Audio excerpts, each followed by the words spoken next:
today we're going to be talking about the new Blue Origin rocket that launched last week. Another test flight. It's paving the way in terms of commercial space exploration. We'll get into that and its implications later. Also looking in the night sky this week, the moon's been creeping away, which means that we can see a lot more distant objects without having to deal with the luminosity of the moon. And finally, there's been I don't know why I did that. That was weird, but there's been a new radio galaxy discovered, which is kind of changing our understanding of the abundance of radio galaxies. How they are, if you will, in the universe, and how they work with their plasma jets and stuff. But anyways, with that being said, all of that and more will be covered. This is Interstellar Insights. Alrighty, so starting off, like I said just before, Blue Origin has launched a new rocket last Thursday, I believe, out of Florida, if I'm correct. I could be wrong there, but this occurred around 2 in the morning, Eastern time. Excuse me. Last Thursday, with the New Glenn rocket, being considered kind of a milestone for the space industry, privatizing space travel, if you will. And then for those of you that don't know, because Blue Origin is more obscure than if you think of like SpaceX and other companies like that. But Blue Origin is actually the space company created and owned by Jeff Bezos. It seems like every giant tech titan has to have their own space company, and Blue Origin is just Jeff Bezos's space company. But Blue Origin actually is older than SpaceX, about 2 years, I believe. But despite that, they actually didn't do their first rocket test till like 2015, because they designed the New Shepard rocket. That's named after Alan Shepard, the first American into space, which occurred around 2015. Because they, part of their philosophy, Bezos's philosophy and Blue Origins as well, is they don't cut corners. So that's why it took them about 15 years to launch their new rocket, and I believe Musk was already beginning to launch this. I forgot exactly around that time frame.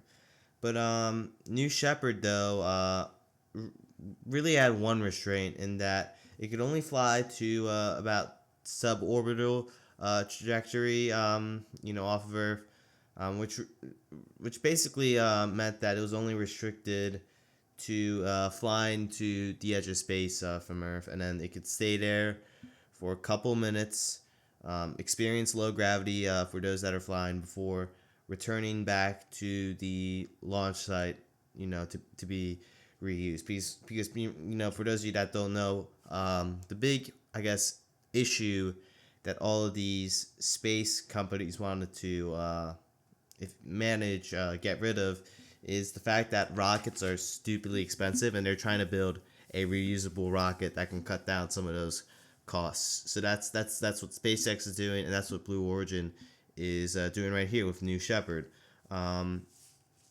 Besides it only being able to go to suborbital trajectory, New Shepard can also actually carry passengers. I believe in excuse me, man, my throat's killing me. Around 2021, actually, July 20th. That's the actual date. LOL. I have it in my notes. But New Shepard had a flight that day, carrying 3 people, including Bezos, into space. They experienced zero gravity for a moment before, heading back down to Earth, and then of course, they're safe, because if they weren't, then we wouldn't be talking about Bezos being alive today. But the point is that at the time it could carry passengers which I believe is something that SpaceX has yet to venture into, because right now SpaceX is just working on the actual kind of proof of design, ensuring that they can at least build a rocket that's reusable and they can use for multiple flights. Um, but besides, these new innovations, there have been some issues, mainly with a test flight in about 2022 where there was an engine malfunction with New Shepard, and of course it crashed. But that's like the only major issue so far. But I guess from Blue Origin standpoint, they wanted to get they wanted to build a rocket that could go into orbit as opposed to the edge of space and then come back to Earth, which is why they have the New Glenn spacecraft, which is obviously named after John Glenn, first American to enter orbit. New Glenn actually began work in 2013 before the public got a hold of it in 2016.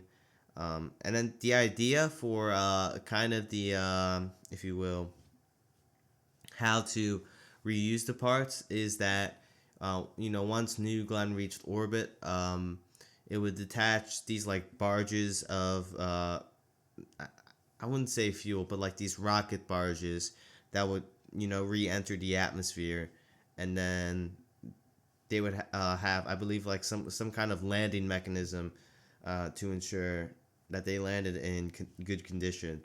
But this system was totally experimental, and Blue Origin themselves were kind of expecting a little bit of failure from this test flight, which is kind of expected because this is still a prototype. It's not perfect. That's something that Blue Origin is going to tweak out, and that's the same thing for like SpaceX. So just as they planned during the maiden flight, it was actually a booster, I believe. One of the boosters got destroyed by that process. So they're still working on tweaking that issue out. But with that being said, with New Glenn being able to reach orbit, that means that there's going to be competition between Blue Origin and SpaceX in terms of commercial space travel. It's going to prompt competition in the market. It's going to pit these two companies each other, which means that there's going to be a lot of kind of innovating that is brought on by the market competition between these two companies to ultimately build a better rocket, because that's ultimately the purpose of these two companies. And yeah, maybe in the future we'll see how this competition kind of develops, if you will. So yeah, with that being said, that's the Blue Origin rocket launch that occurred this Thursday, or last Thursday, lol, because I can't see in the future. That'd be like telepathic. That'd be like really crazy. But anyways, yeah, with that being said, let's go and look at this week's Sky Report. All right, guys.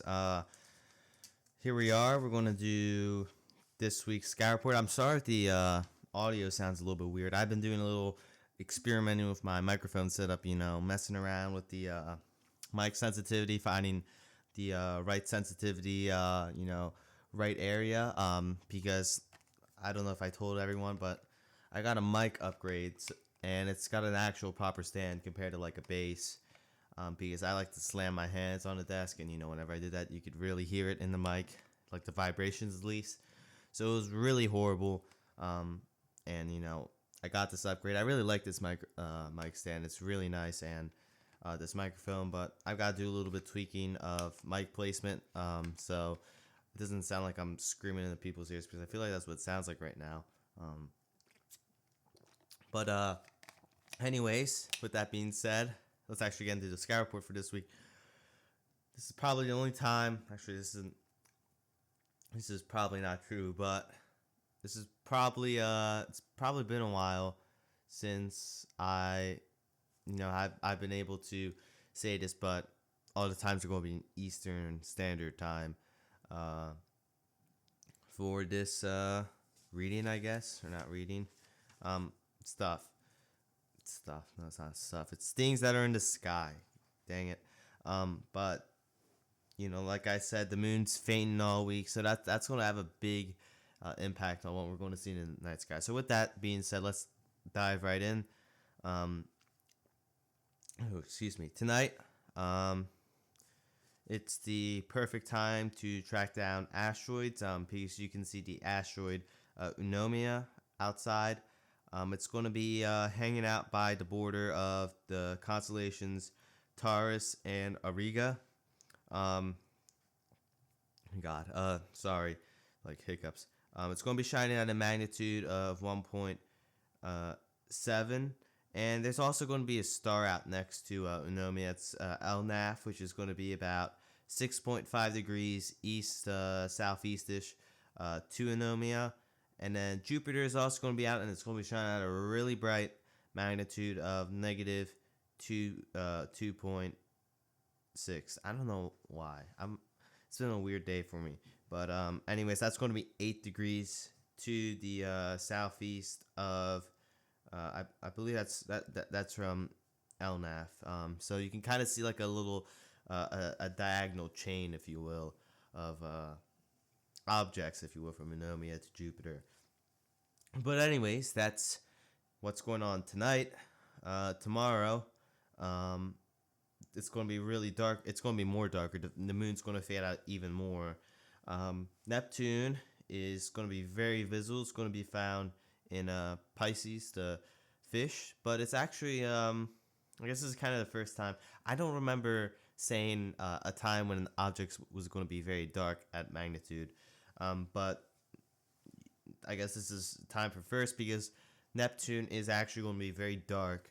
And the best time to actually see it, given those circumstances, is going to be like, I think like an hour and a half, 90 minutes after sunset.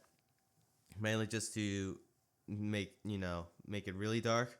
And then, when this happens, just look for the circlet of Pisces, which is, it's an asterism. It's like an oval composed of 7 stars, about 30 degrees, high in the western horizon. And then with that being said, look for the southeasternmost star. And oh wow, Lambda Piscium, which is the name of that star, is shining at a really it's at a dimish 4.5. So maybe this day is kind of a daredevil day if you can really see faint objects. But I'm getting off track really fast. Neptune itself is going to be shining at a magnitude of 7.8, which is going to be about 4.7 degrees southwest of Lambda Sidum in the night sky. And then along with that, in the Pisces, the fish constellation, Venus is also going to be present in the area. Excuse me. And then finally, this Friday, Sirius is going to be very bright. It's going to be shining at a magnitude of negative 1.4 amidst the moon, fading out. It's going to form the nose of Canis Major, or the Big Dog. It's part of the Canis constellations for Canis Major, but of course, you need to have Canis Major's sidekick, Canis Minor, which can be found by starting at Sirius and looking about 26. Is it? I might have miswrote it. It's either 26 or 2.6. I'm pretty sure it's 2.6 because if it were 26, you'd turn your head all the way around, and it'd be really weird. But anyways, regardless of what that value is, 2.6 or 26 degrees northeast of Sirius is going to be the star Procyon. It's going to be shining at a magnitude of 0.4, and that'll form, I believe that's the nose for Canis Minor itself, the little dog. So Big Dog and Little Dog out Friday night, Sirius being the nose of Canis Major, and Procyon, the nose of Canis Minor. But with that being said, let's get into some actual times, if you will. Uh, Start off with today. Sunset's going to occur at 5:08 p.m. Moonrise is going to occur at 1:08 a.m. and moonset's going to occur at 11:18 a.m. Although I'm pretty sure moonrise happened this morning. But moving on to tomorrow, Thursday. Sunrise is going to occur at 7:16 a.m. Sunset's going to occur at 5:09 p.m. Moonrise is going to occur at 2:11 a.m. and moonset's going to occur at 11:47 a.m. Then finally, this Friday, the 24th of January, sunrise is going to occur at 7:15 a.m. Sunset's going to occur at 5:10 p.m. Moonrise is going to occur at 3:15 a.m. and moonset's going to occur at 12:22 p.m. And then the days of the week, if you will, or at least for these 3 days, the moon is going to be at a waning crescent. So yeah, I mean, since it's a waning crescent, you really can't see it. Plus, it's fading out, so can't really see much of the moon this week. It seems. So yeah. With that being said, let's go move on to some other big topics of the day. Alrighty, guys. So moving on to our second big topic of the day, mainly about radio galaxies, which is something I've really never explored as much, and this is kind of the first time I've really heard about these celestial objects. So it was fun researching this story. But recently there's been a new giant radio galaxy discovered. It's been spewing out these massive jets of plasma, and that's literally as it sounds. This radio galaxies like shoot out ionized plasma out into interstellar space, and this galaxy itself in particular is 32 times the size of the Milky Way. So this is a hunkin' piece of dust and galaxy. I don't know. I'm trying to sound cool, but it's not working very well. But it's so big that if we were to measure out basically like the width across the night sky and try and travel across it, it would take about 3.3 million light years, which is a very, very, very, very long time. And then this discovery, what am I yawning all of a sudden? Oh God. This discovery itself was discovered. I'm going to adjust the microphone quickly. This discovery itself was discovered by the Meerkat telescope out in South Africa. First time I think I ever mentioned that country on this show. There's a lot of telescopes. I mean, we talked about the what's it called? The ALMA telescope out in Chile. That's a big one. But here's another big telescope, so big that the whole international astronomy community is going out to use it. But anyways, regarding GRGs, which is an abbreviation for giant radio galaxies, yeah, they have massive plasma jets. That's kind of their big thing that really distinguishes them from other galaxies and types like that. And just like other galaxies, they have many similar traits, such as black holes at the center of the galaxy, except this time they are very, very massive. They are supermassive black holes. They're bigger than the black hole at the center of the Milky Way, if you know what I mean. But anyways, this discovery has kind of sparked some reflection, on past theories regarding GRBs, because back then GRBs were thought to be very, very rare, and that might have been due to the limitation of technology. But telescopes, like Meerkat, really shown that there might be more GRBs out in the universe than we previously hypothesized. And mainly that is due kind of in part of we have better telescopes that really allow us to see out there and see very far distant reaches of the universe. But regarding this GRB itself, doesn't really have an official name, although they nicknamed it in Kafso. I don't know. I don't speak Zulu. It literally means trouble in Zulu, but I'm not the person to go to for your Zulu related questions. I speak Spanish, and that's about it. But in Kafso is unique because compared to other um, GRBs that they well, let me backtrack here. I think I'm getting a little further uh, ahead in terms of explaining. The plasma jets that I was talking about earlier, they shoot out plasma in straight from the jet in like a ray in that direction that just spews out of. But in Kafso's yeah, in Kafso's uh, plasma jets are unique mainly because that the plasma that spews out like curls up. Um, and this might be due to its location, which I haven't even gotten to yet. But I guess we'll talk about that right now, because in Kafso itself is like surrounded by a bunch of star clusters. I think it's star clusters. It's in the middle of a group of them. So actually, it's in the middle of a group of galaxies. Let me rephrase that. Not star clusters.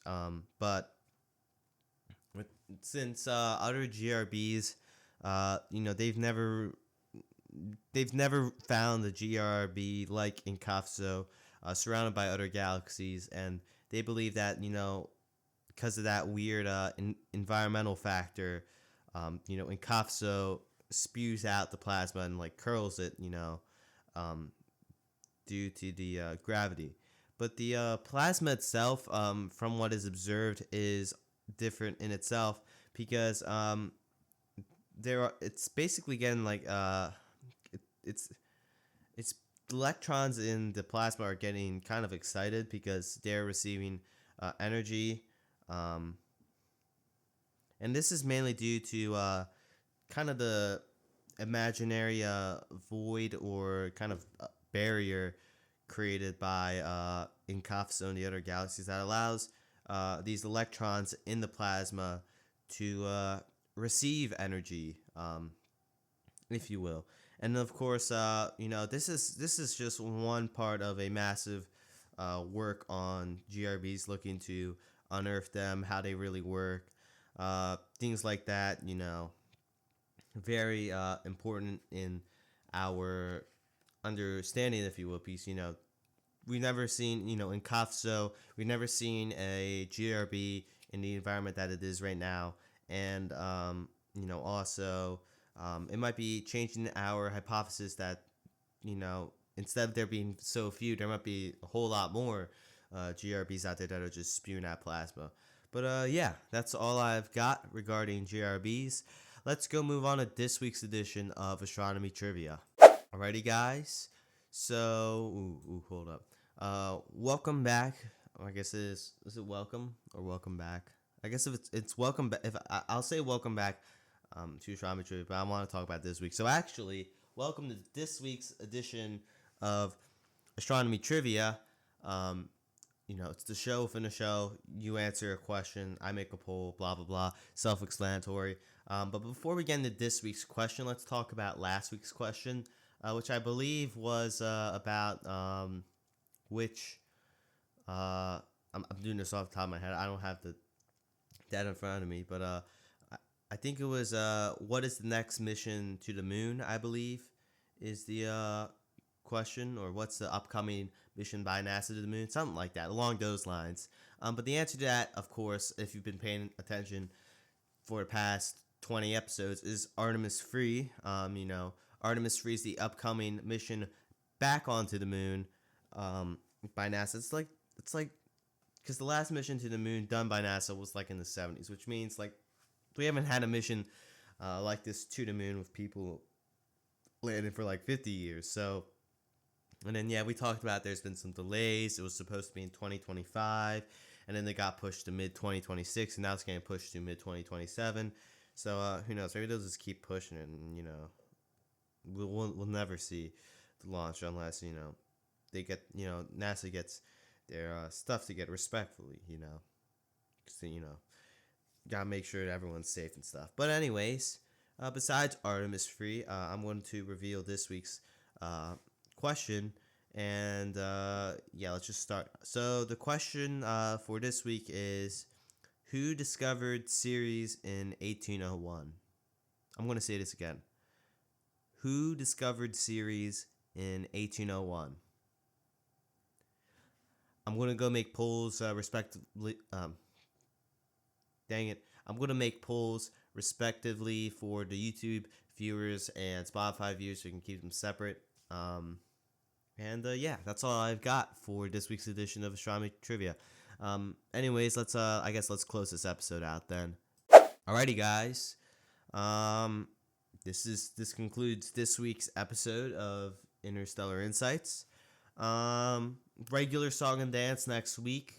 I was going to make a bonus episode this week, but my guest dipped. Hopefully my guest does not dip, and we'll have that episode this week. And so you'll get to meet who did dip last week. And also, I'm going to try and make this bonus episode video, so it'll be an impromptu face reveal, but I don't care about that. I'm not one of those people that's like, ooh, guys, if we get to 1 million subscribers, I'll do a face reveal. Like, no, none of that stuff. But the camera quality will be horrendous. Piece of the software. I mean, it won't be too bad. But yeah, that'll be hopefully this weekend with the bonus episode. And I was looking to make a crap ton of shorts, but just with everything that's going on in my life, with school and even parts of this podcast, the shorts are just going to be very delayed. I'm trying to rebuild the momentum I had from break, which has been very hard because there's been a lot of stuff getting thrown at me. So yeah, hopefully maybe I might just take a break from shorts and wait till like later on and get back on the shorts grind. But we'll see. We'll see the way the wind blows with that. But anyways, if you enjoyed this episode, go ahead and hit that like button and subscribe. It doesn't take a lot of your time, and it really helps out this channel. But anyways, won't hold back much longer. That's all I've got. This is Michael signing off.